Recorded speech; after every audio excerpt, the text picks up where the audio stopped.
સદારામ બાપા કી આજે હેમાણીપુરા ગામે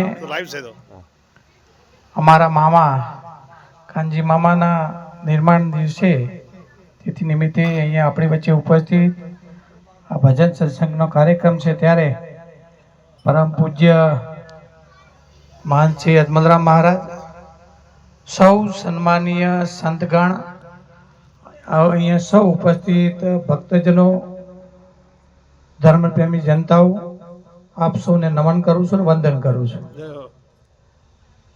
અમારા ભાઈ સરપંચશ્રીએ, નવા સરપંચશ્રીએ વાત કરી, કુંવરજીએ ઘણી બધી ભક્તિની વાત કરી અને ભજન સત્સંગનો કાર્યક્રમ છે.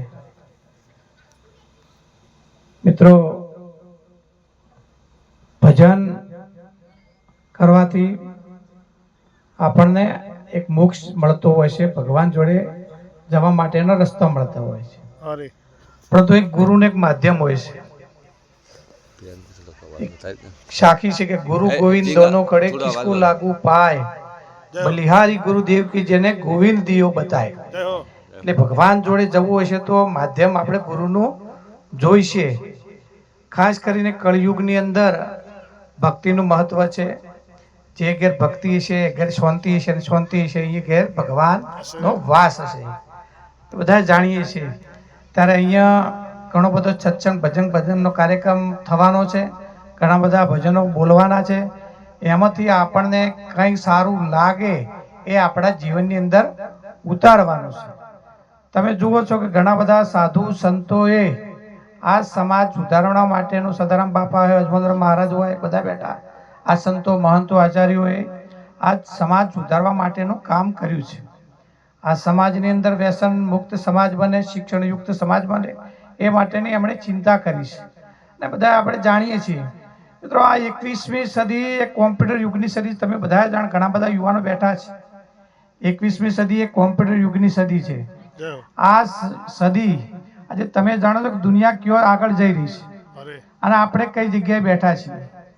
તો 21મી સદીની અંદર બીજા સમાજની હરોળમાં ચાલુ હશે તો તમારે ભક્તિની સાથે શિક્ષણ પણ એટલું જ મેળવવું જરૂરી છે. અત્યારે તમે બધા જાણો છો કે દરેક જગ્યાએ કોમ્પ્યુટર આવ્યા છે. તમે ડેરીની અંદર દૂધ ભરાવા જો તો કોમ્પ્યુટર, માલ ભરાવા જો તો પણ કોમ્પ્યુટર. તો અત્યારે તમે ભણેલા નહીં હોય, કોમ્પ્યુટર આવડતું નહીં હોય તો તમે અભણ દેખાશો. તો આવનાર સમયની અંદર આપણે તો જે કર્યું, જમીનના ટુકડા થતા જાય છે.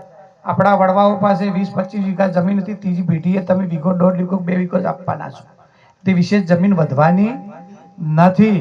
તો એવા સમયે શું કરવું પડે? તો એવા સમયે આપણે આપણા બાળકોને ભણાવવા પડશે. દીકરા દીકરીનો ભેદભાવ ભૂલવો પડશે. જેટલો હક દીકરાનો છે એટલો હક દીકરીનો છે. અને એક ભણેલી માતા 100 શિક્ષકોની ગરજ સારે છે. 100 શિક્ષકો જેટલું શિક્ષણ ના આપે ને એટલું શિક્ષણ એક ભણેલી માતા આપે છે. તો આવનાર સમયની અંદર દીકરા દીકરીનો ભેદભાવ ભૂલી અને દીકરીઓને પણ મહત્વ આપો. આજે તમે જુઓ કે અન્ય સમાજની દીકરી શેવાડાના ગામડાની અંદર શિક્ષિકા તરીકે નોકરી કરતી હોય છે. બીજા સમાજની દીકરી IAS IPS બની શકતી હોય તો આ સમાજના દીકરા દીકરીની અંદર સુષુપ્ત શક્તિઓ પડેલી છે. આ શક્તિઓ તમારા શિક્ષણના માધ્યમથી બહાર લાવવી પડશે. તમે એનું યોગ્ય ક્વોલિટીવાળું શિક્ષણ અપાવો. અત્યારે જે સરકારની ભરતી થતી હોય છે એમાં 33% મહિલાઓ માટે પણ અનામત કરી છે, તમને બધાને ખ્યાલ છે. તો તમારી જોડે દીકરી ભણેલી નહીં હોય તો તારે લાભ કોને મળવાનો છે? તો તમે દીકરીને ભણાવશો. 33% અનામતનો લાભ સરકારે જ્યારે ગોઠવ્યો હોય ત્યારે મિત્રો આ સમાજની દીકરી અંદર સુષુપ્ત શક્તિઓ પડેલી છે. જો શિક્ષણના માધ્યમથી બહાર લાવશો તો ચોક્કસ એ સમાજ આગળ વધશે. અને જે કુટુંબની અંદર એક વ્યક્તિ ભણી ગણીને આગળ જતો હોય છે તો એનું આખું પરિવાર આગળ જતું હોય છે. તમે એને સારા સંસ્કારો આપતા હોય છે તો બાળકોને શિક્ષણની સાથે સાથે સારા સંસ્કારો મળે એ માટેની પણ ચિંતા કરજો. સાથે સાથે વ્યસન મુક્ત સમાજ બને એ માટેની પણ આપણે બધાએ ચિંતા કરવી પડશે. જે સાધુ સંતો મહંતો જે ચિંતા કરી રહ્યા છે, સમાજના આગેવાનો ચિંતા કરી રહ્યા છે, ત્યારે મિત્રો વ્યસનોના કારણે ઘણા બધા આપણે બધા જોતા હોઈએ, બીડી, તમાકુ, ગુટકા જેવા વ્યસનો આપણે કરતા હોઈએ છીએ. અને એના કારણે દારૂ જેવા વ્યસનોના કારણે 25-30 વર્ષનો યુવાન હોય હદ વચ્ચેથી અને મૃત્યુ થતા એવા દાખલા આપણે જોયા છે. આપણા સમાજની અંદર ઘણા બધા દાખલા બને છે આવા. અને એવા સમયે એ વ્યક્તિ ભગવાનના ધામમાં જતો હોય છે, એની પાછળ એની વિધવા પત્ની હોય, નાના નાના બાળકો હોય, એની શું દશા થતી હોય આપણે બધા જોયું છે મિત્રોને, જોઈએ છીએ. તો આવું ન બને એ માટે પણ આ સમાજ વ્યસન મુક્ત બને એ માટેની પણ ચિંતા કરવી પડશે મિત્રો. એવો પણ સંકલ્પ કરી છે. ભજન સત્સંગનો કાર્યક્રમ છે ત્યારે એક વાત ચોક્કસ કરી શકીશ કે તમારા ઘેર દીકરો કે દીકરી જન્મે એવો એક સંકલ્પ કરી શકાય કે આજ મારે ઘેર દીકરો જન્મો છે કે મારા ઘેર દીકરી જન્મી છે.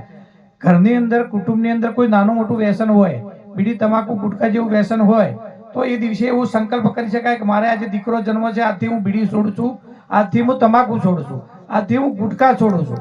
આવો સંકલ્પ કરી અને 20 કે 25 રૂપિયા તમે પોસ્ટની અંદર, બેંકની અંદર ખાતું ખોલાવી અને જમા કરાવો. ફક્ત સવાલ કેટલો છે? બીડી તમાકુ ગુટખા છોડવાનો. અને એ પૈસા તમે બેંકની અંદર, પોસ્ટની અંદર જમા કરાવો. એ દીકરો 18 વર્ષનો, 20 વર્ષનો કે 21 વર્ષનો દીકરો કે દીકરી થાય, એને કોઈ પ્રસંગ કરવો હશે તો તમારે કોઈની જોડે હાથ લાંબો કરવા જવું પડશે નહીં. એને ક્વોલિટી વાળું સારું શિક્ષણ અપાવવું પડશે તો પણ તમારે કોઈની જોડે હાથ લાંબો કરવા જવું પડશે નહીં. મિત્ર, વાત છે આયોજનની. તમે આવું નાનું નાનું આયોજન કરો મિત્રો. આજે એવો પણ સંકલ્પ કરી શકાય કે હું મારા દીકરા દીકરીને નિયમિત શાળાએ મોકલીશ. આવો પણ સંકલ્પ કરી શકાય મિત્રો. આજે અન્ય સમાજની દીકરી IPS IAS બની શકતી હોય, સમાજની દીકરીઓ આગળ જઈ શકતી હોય, આજે પ્લેન ઉડાડતી હોય, તો આપણા સમાજની દીકરીની અંદર પણ આ શક્તિ પડેલી છે મિત્રો. હમણાં પાટસણની અંદર ભાઈ કુંવરજીએ વાત કરી કે આપણા સમાજની દીકરી PSI ને પાસ થઈ છે મિત્રો. એ આપણા માટે ગૌરવની બાબત છે મિત્રો.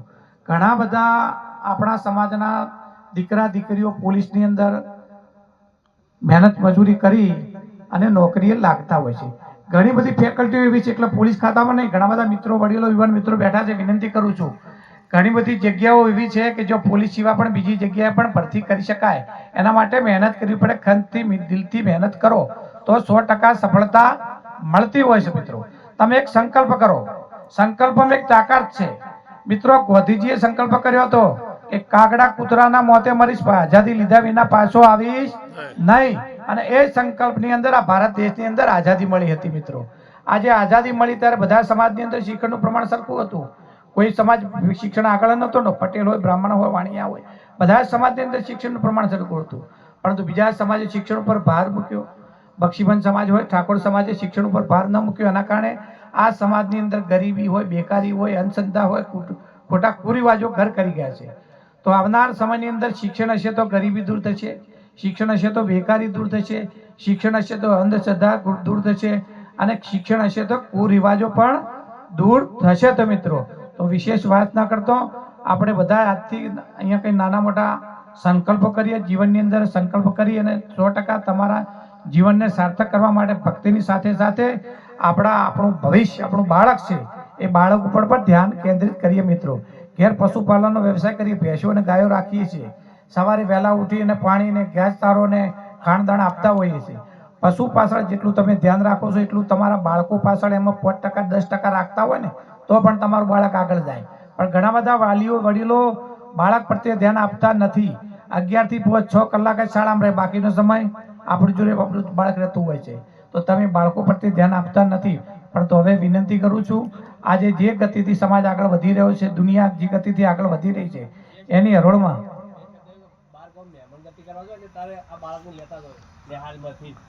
હા એવું ઘણું બનતું હોય છે. હું શિક્ષણ સમિતિનો ચેરમેન હતો ત્યારે હું ઘણી બધી શાળામાં જતો હતો. ત્યારે મને એક જ ફરિયાદ મળતી હતી. શિક્ષકો એક જ વાત કરતા હતા કે તમારા સમાજના દીકરાઓ ગેરહાજર વધારે રહેશે, દીકરીઓ ગેરહાજર વધારે રહેશે. એનું કારણ કે આપણે ઘેર ખેતીનો વ્યવસાય સાથે સંકળાયેલા હોઈએ તો નેદવા માટે, વાઢવા માટે આપણે બાળકને ઘેર, નાના બાળકને રમાડવા માટે ઘેર રાખતા હતા અને આપણે ખેતી કરવા જઈએ. પરંતુ તમે નિયમિત શાળાએ મોકલશો તો 100% બાળક આગળ વધશે. આપણે જો મહેમાનગતિ કરવા જઈએ તો બાળકને સાથે લઈ જઈએ છીએ.